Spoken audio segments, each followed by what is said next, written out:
السلام علیکم ورحمۃ اللہ وبرکاتہ۔ الحمد للہ وکفی والصلاة والسلام علی نبیہ الذی اصطفی نبینا محمد وعلی آلہ واصحابہ ومن اہتدی بہداه اما بعد۔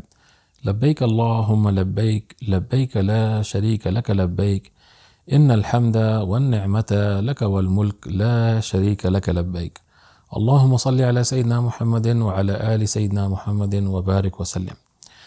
آئیے چلتے ہیں لیڈی کوبولڈ کے ساتھ، جو کہ خاتون زینب کوبولڈ کہلاتی تھیں، جنہوں نے صفحہ نمبر 43 میں اپنی کتاب میں یہ درج کیا کہ مارچ 16 کو 1933 میں مدینہ پہنچی، اور فرماتی ہیں I awoke at dawn to hear the azan, the muezzin's call to prayer, and through a small window looking south I dimly saw the tall minarets and the green dome of the Prophet صلی اللہ علیہ وسلم tomb۔ کہ میری آنکھ اس وقت کھلی جب ایک اذان دی جا رہی تھی فجر کی، اور میں نے اپنی کھڑکی سے ایک چھوٹے سے سوراخ سے مسجد نبوی صلی اللہ علیہ وسلم کے مینارے دیکھے، اور گنبد خضرا پہ پہلی بار میری نظر پڑی تو میں بہت خوش ہوئی۔ پھر فرماتی ہیں کہ میں نے وضو کیا اور میں نے اپنے تمام شرعی کپڑے پہنے، اور پھر میں نے اپنے اس بندے سے جو کہ ہمارا نوکر تھا اس سے انتظام کروایا کہ مجھے نبی صلی اللہ علیہ وسلم کی زیارت کروائی جائے۔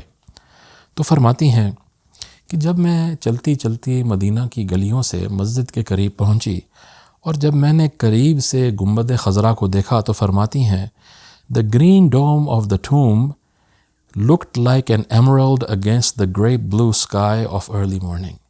کہ فجر کے نیلے اور خوبصورت آسمان کے سامنے گنبد خضرا ایسے لگ رہا تھا جیسے ایک نہایت ہی خوبصورت زمرد کا پتھر ہو۔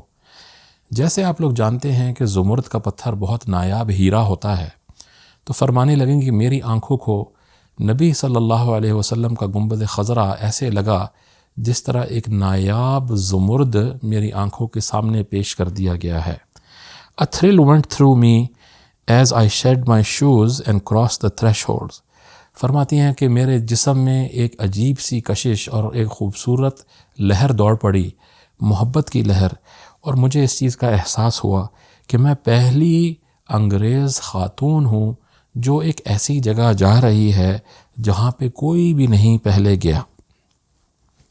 پھر فرمانے لگیں کہ جب ہم نے مواجہہ شریف پہ حاضری دی تو وہاں پہ سب لوگ نبی صلی اللہ علیہ وسلم پہ درود و سلام بھیج رہے تھے، اور وہاں پہ اس چیز کا نمایاں اظہار تھا کہ امت محمدی صلی اللہ علیہ وسلم صرف اللہ اکیلے کی عبادت کرتی ہے اور وہ کسی طرح کے شرک میں نہیں پڑی۔ اور فرماتی ہیں کہ ہم نے سب سے پہلے یہ درود نبی صلی اللہ علیہ وسلم کے مواجہہ شریف پہ 16 مارچ 1933 میں اس طرح پڑھا، جس کا ترجمہ انہوں نے انگریزی میں ایسے کیا: In the name of Allah, the merciful, the compassionate۔ بسم اللہ الرحمن الرحیم۔ Blessings and peace on thee, O best of mankind۔ کہ اے سید کونین آپ کو سلام ہو۔ Illuminator of darkness، تاریکی میں نور لانے والے تجھے پہ سلام ہو۔ Messenger of Allah and omniscient، کہ اللہ تعالیٰ کے رسول تجھ پہ سلام ہو۔ Blessings and peace, O our Lord, our Prophet, our beloved۔ ہمارے محبوب، ہمارے آقا، ہمارے محبوب آپ پہ لاکھ سلام ہو۔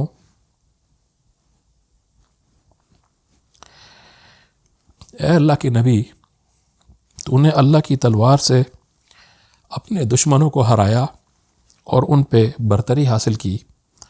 اور پھر فرمانے لگیں کہ we come to thee, we have sought thee, and now we stand before thy door۔ کہ اے اللہ کے نبی، ہم آپ کی راہ دیکھ رہے تھے، آخر کار ہم آپ کے دروازے پہ پہنچ گئے، تو آپ ہمارے لیے اللہ سے شفاعت کیجئے اور ہماری مغفرت کی دعا کیجئے۔ تو یہ الفاظ تھے جن کے بارے میں انہوں نے فرمایا کہ 16 مارچ 1933 میں مجھے وہ اعزاز حاصل ہوا جو کسی انگریز خاتون کو مجھ سے پہلے حاصل نہیں تھا۔ تو اللہ تعالیٰ سے دعا ہے کہ وہ ہم غریبوں پہ اور فقیروں پہ رحم فرمائے، اور ہر سال نبی صلی اللہ علیہ وسلم کی مسجد میں جا کے نماز پڑھنے اور مواجہہ شریف پہ حاضری دینے کی توفیق عطا فرمائے، آمین۔